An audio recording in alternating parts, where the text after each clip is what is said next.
déclin de la biodiversité est en grande partie le résultat de l'activité humaine. Et pour gérer cette situation, les États ont pris des règles législatives pour les gérer.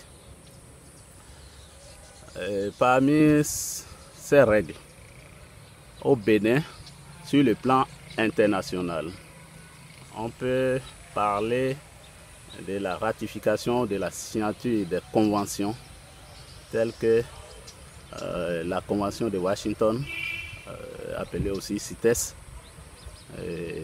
et d'autres conventions sur l'environnement.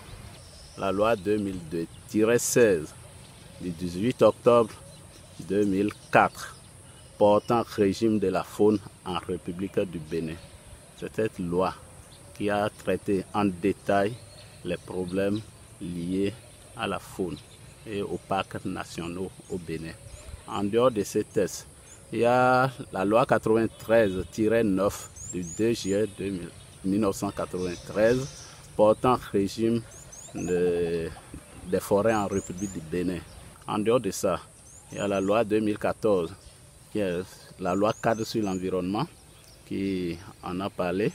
On peut citer la loi sur la pêche et l'aquaculture au Bénin qui en développe aussi beaucoup. Je crois qu'il y a des arrêtés autres qu'on ne peut pas tout citer.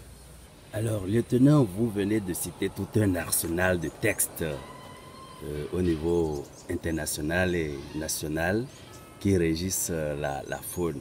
Et dans votre pratique, quels sont les conflits, les conflits les plus récurrents que vous enregistrez dans le parc? Au Bénin et particulièrement dans le parc W aujourd'hui, on est confronté à des problèmes de chasse illégale. Il y a des braconniers qui envahissent le parc malgré les tests en vigueur, les sensibilisations et les répressions, ils continuent. Les braconniers, je ne sais pas, au niveau national comme international, viennent nous vraiment embêter, nous perturber dans la conservation de ce patrimoine. Cette année, on a enregistré beaucoup de braconniers d'origine nigériane, des braconniers nigériens, des braconniers burkinabés et bon, en plus grande partie des braconniers béninois. À part le braconnage, il y a les empiètements agricoles. En grand nombre, on a les bouviers. C'est les éleveurs qui rentrent plus dans le parc aujourd'hui en effectif d'arrestation. Ils battent le record. À part ça, on a quelques problèmes de pêche. Et on a les problèmes aussi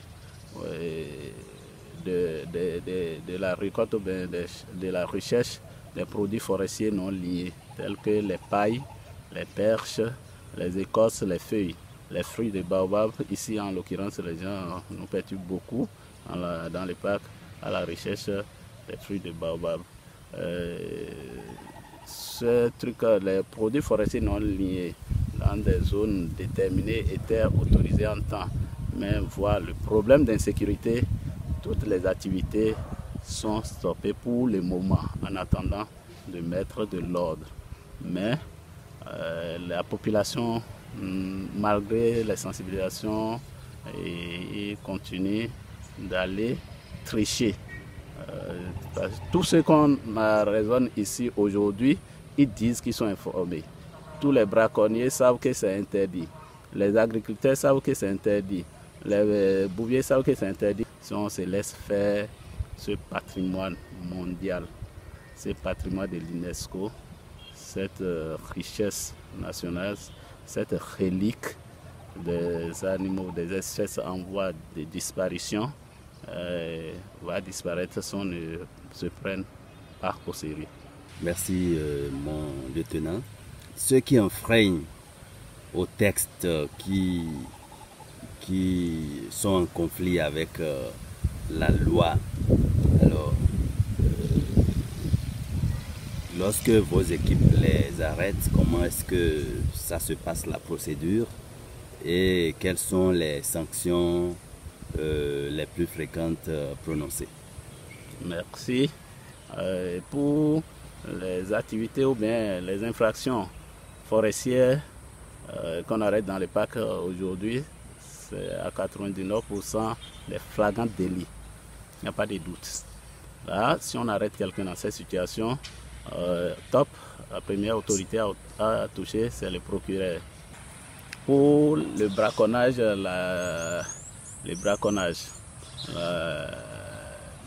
culture illégale dans les parcs, le pâturage illégal, on a eu des sanctions de l'ordre de 50 000 à 1 300 000. Pour les braconniers, c'est de 300 000 à 1 300 000, ce qu'on a eu durant notre période de travail ici. Et les bouviers, de 150 000 à 500 000. Dans le cadre général, on a eu de l'emprisonnement de 6 mois à 5 ans. Disons que la loi a prévu pour ces peines, en cas des activités agricoles, pâturage, élevage, pêche et autres, une amende de 50 000 à 1 million et un emprisonnement de 6 mois à 5 ans.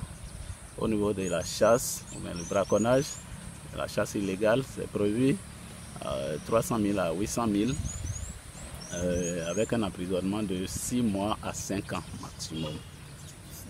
Disons que ça peut être revu à la hausse lorsque les conditions aggravantes sont approuvées, telles qu'un récidiviste. Dans le cas d'un récidiviste, la sanction est portée au double. Lorsque l'acte est commis de nuit, la sanction est portée au double. Lorsque c'est un fonctionnaire de l'État qui commet l'acte, la sanction est portée au double, voire au triple.